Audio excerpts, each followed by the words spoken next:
నా జీవితంలో ఎప్పుడూ చూడలేదు 1924 అది ఒక పీడ కళ అవునా కాదా తమ్ముళ్ళు అని అడుగుతున్నా. ఏమమ్మా ఆడబిడ్డలు అవునా కాదా అని అడుగుతున్నా. అరాచకం, అప్రజాస్వామ్యం, దౌర్జన్యాలు, రౌడీయిజం నా జోలికే వచ్చారంటే ఇక్కడ అన్నా క్యాంటీన్ పెట్టాం. ఇక్కడే అన్నా క్యాంటీన్ పెట్టి భోజనం పెట్టాలంటే ఫ్రీగా వైఎస్ఆర్ కాంగ్రెస్ నాయకులు చేసిన దౌర్జన్యాలు ఎన్నో ఒక్కసారి గుర్తుపెట్టుకోవాలి. ఎక్కడో కేజీఎఫ్ అనుకున్నాం. కేజీఎఫ్ లో బంగారం కోసం గనులు వచ్చాయి.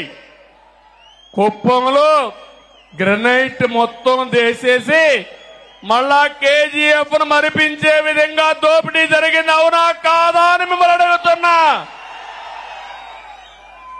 ఒక మాజీ ముఖ్యమంత్రిగా, ఒక ప్రజాప్రతినిధిగా, ఒక ఎమ్మెల్యేగా నేను అక్కడికి పోతే నాకే దిక్కు లేదు.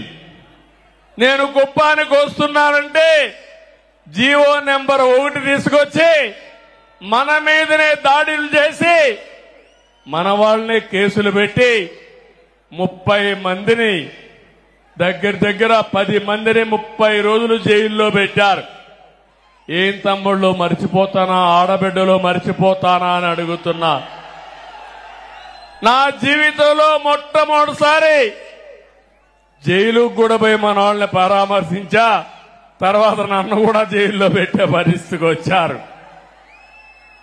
బాధ, ఆవేదన ఉంది. నాకు ఎవరి మీద కోపం లేదు, మీ మీద అభిమానం ఉంది.